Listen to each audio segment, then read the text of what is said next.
What's up, Tweener heads? Welcome back to another video of me doing a draw preview in my messy room. Hope everyone's having a great day today. Today we are going to be breaking down the 2021 men's Roland Garros draw. Very excited to do this draw preview because Roland Garros is one of my favorite majors. Even though there's only 4 of them, I still like doing the Roland Garros because there's just something about that highlight video that when that little sound comes on every time it plays, whatever it is, it just sounds so good, and it's just nostalgia. I'm very excited to do this draw preview with you guys because I've been looking forward to this for a while, and we did another draw preview earlier, and I just like doing these for you guys to kind of give my take on what's happening with the men's and women's draws of this year's Roland Garros. So now let's just get straight into it, and let's go into the men's draw preview. Here we go.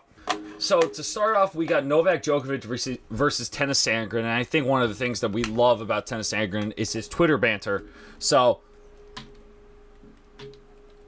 love seeing that reaction that he had on Twitter. That was really fun to watch.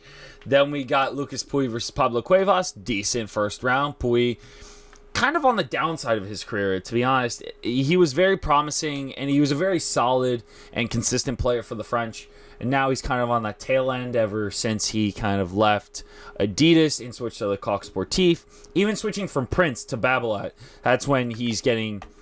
It was just a turning point in his career, but it's nice to see him playing at this level still. So he's playing a clay court specialist like Pablo Cuevas, and that's a good one to watch.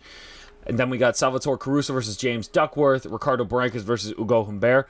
That, in my opinion, is going to be one to watch for the first round matches. Ricardo Barrancas is just a 5'7", 5'8" machine. Guy uses Yonex, shout out Yonex. And just the way he plays, he's stocky, he's a little bit shorter, but just watching him play with grit is just one of the most fun things you can watch as a tennis fan.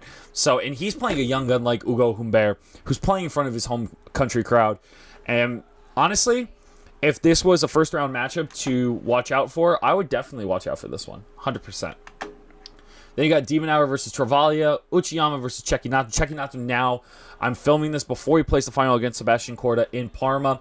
But Cecchinato is on a run. One of the guys that made a semifinal run a while ago and then kind of just dropped off the face of the earth. Nice to see him finding his form again at this year's Parma, I believe, second Parma? First Parma, I believe. First Parma Emilio Romana Open. So good for him. He's going to be playing against Uchiyama. Then we got Tsonga versus Nishioka, another good first-round matchup.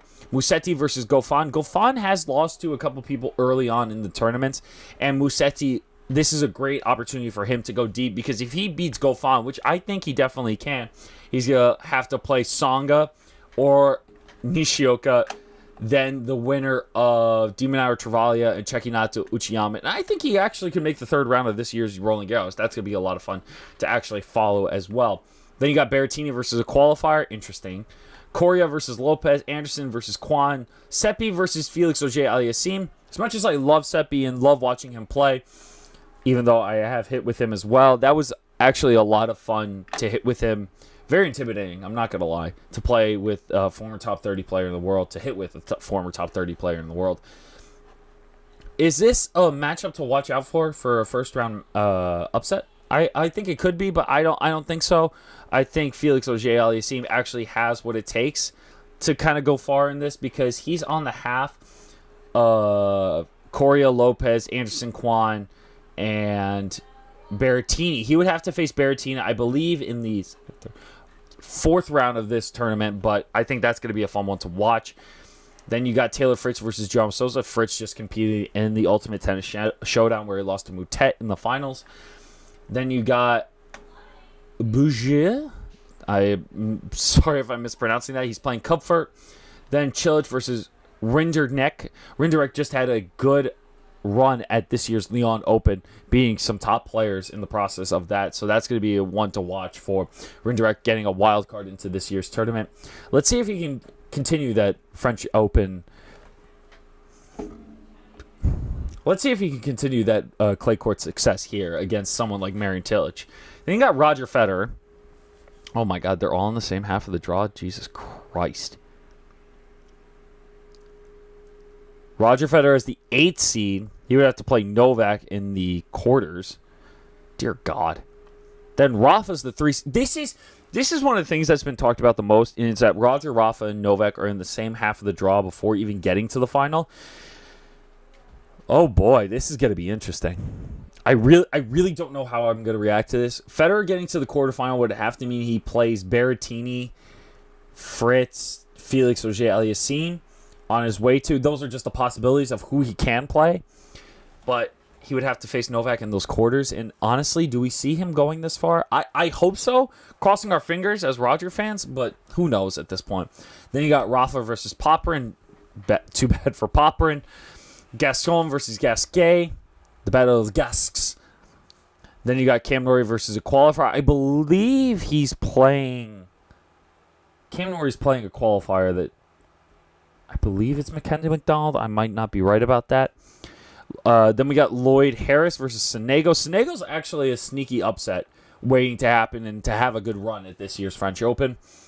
Even as the 26th seed, I still see him as an underdog or a dark horse. So I would definitely recommend you watching out for him as well as Yonex Sinner. I say these guys are dark horses just because they're younger and don't have as much experience on the big stage. So for Italians like Sinner and Sonego to go deep into this tournament is kind of like a dark horse in my mind, because they're seeded, yes, but do we really expect them to get that far in the tournament? Who knows? But I think one of them can make a big impact at this year's tournament. Then you got Sinner versus Herbert, Major versus Millman, Michael Yamir versus Carbelis Baena, Ramos Vinolas versus Gael Monfils. Nice to see Gael Monfils back in his form and actually playing well. I thought he played well at Lyon, even though he crashed out earlier than expected. But it's nice to see him continuously play, and he's the 14th seed. That's crazy to me.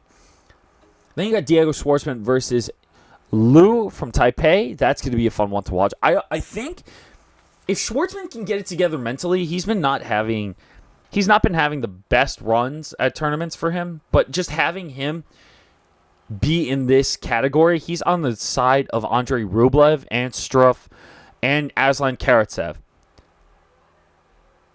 Karatsev, Roger, Rafa, Novak, Rublev. Dear God, this side of the draw is stacked. That's insane. Manarino versus Benin and Kohlschreiber. I haven't seen him in forever. Two veterans playing against each other. I feel like I'm back in 2010 when these guys were at their prime, when Kohlschreiber was playing for Dasco. Qualifier versus Karatsev. Karatsev would have to play Diego Schwartzman in the third round, but at the same time, it's Karatsev. The guy made the semifinals last year, and his stardom just went. So it would be nice to see him repeat that success that he had. Then you got Basilashvili versus Lajovic. Two qualifiers play each other to play the winner of Basilashvili and Lajovic. Bagnes versus Bonzi, and then Jan-Lennard Struff versus Rublev. I've said this in many draw previews before. Jan-Lennard Struff, when he plays a seeded player in a big tournament, I honestly would put money on him to win, no matter what. I don't know what it is, but I personally see him beating seeded players in the first two rounds of any Masters 1000 tournament and above. 100%. Like, that's... If Rublev beats him in straight sets, I'll be shocked. I think Struff could actually beat Rublev in the first round of this tournament. I definitely agree. As much as I love Rublev and the pleasure of hitting with him, I know I have to plug that because it still shocks me that I was able to hit with him. I definitely think Struff could beat him in the first round, 100%. Now, on the other side of Rafael Nadal, this photo is kind of cool. We got Zverev versus qualifier, easy run. Then he plays the winner of two qualifiers, another easy run. Then Mutev versus Gir from Serbia. Kecmanovic versus Evans. Kecmanovic versus Evans would be a good match just to watch. Kecmanovic now under the eye of David Nalbaldi, one of the best backhands, I think, ever to play tennis. That's going to be a fun one to watch. And Evans had a good run in Monte Carlo. Let's not forget, and I'm going to point that out when I pointed it out, I think, for the Rome draw that I did. That's going to be a fun one to watch. Then we got Batista Agut versus qualifier. Casper Ruud versus... Ooh...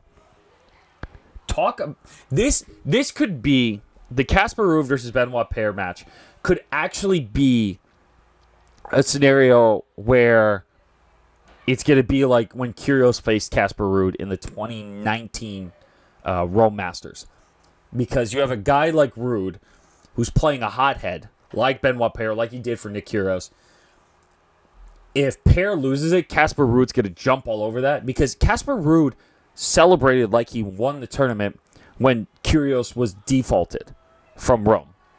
So if Benoit Paire gets defaulted against Casper Ruud, I can't imagine how he's going to react to that.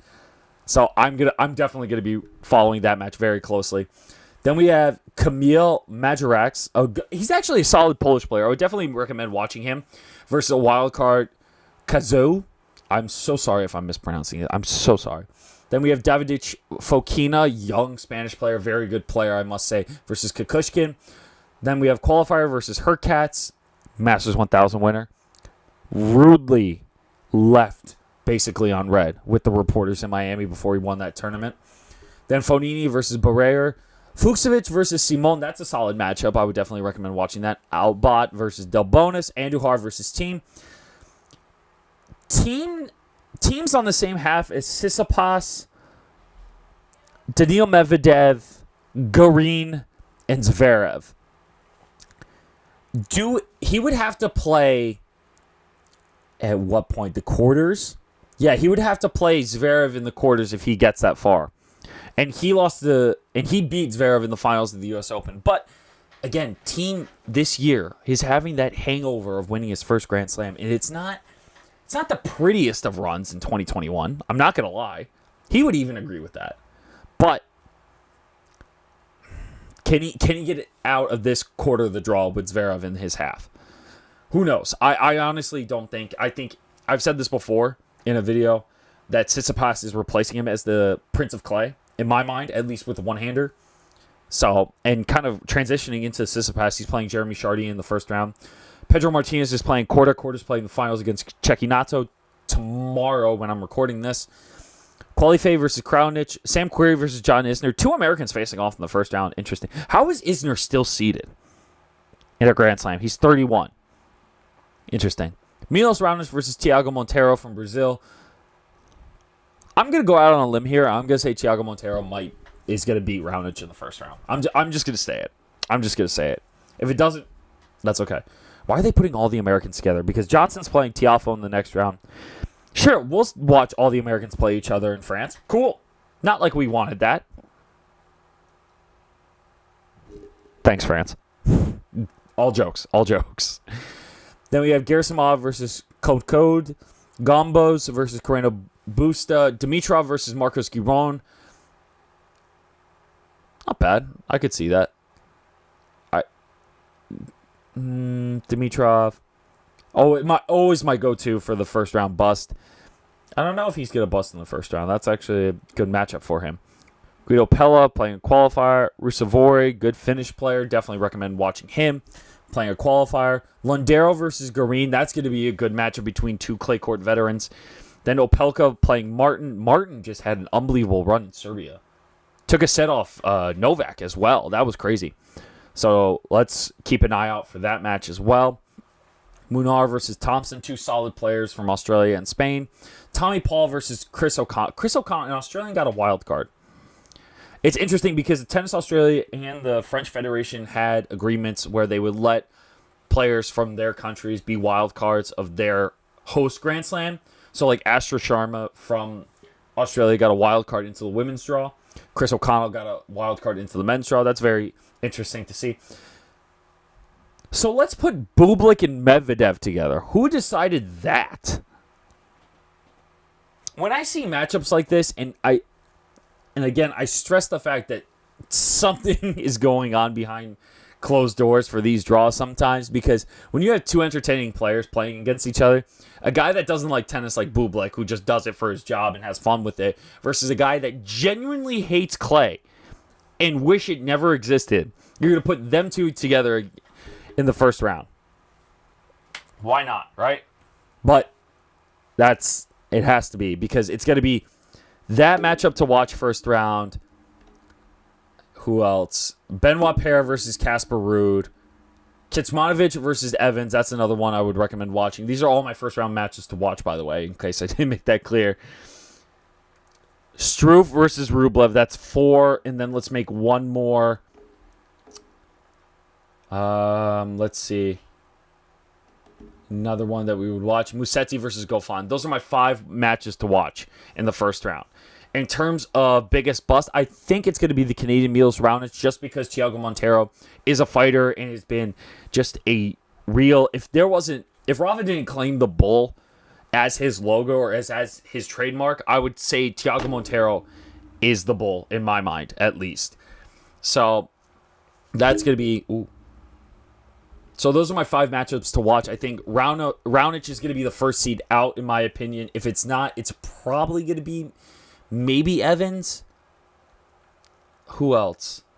I think that's it, to be honest. Maybe Taylor Fritz against Joao Souza, because Souza is good on clay. But I don't think that's unlikely. And then maybe Goffin. I think it's going to be Goffin or Raonic to go out first in the first round as seeded players, top 15 seed players.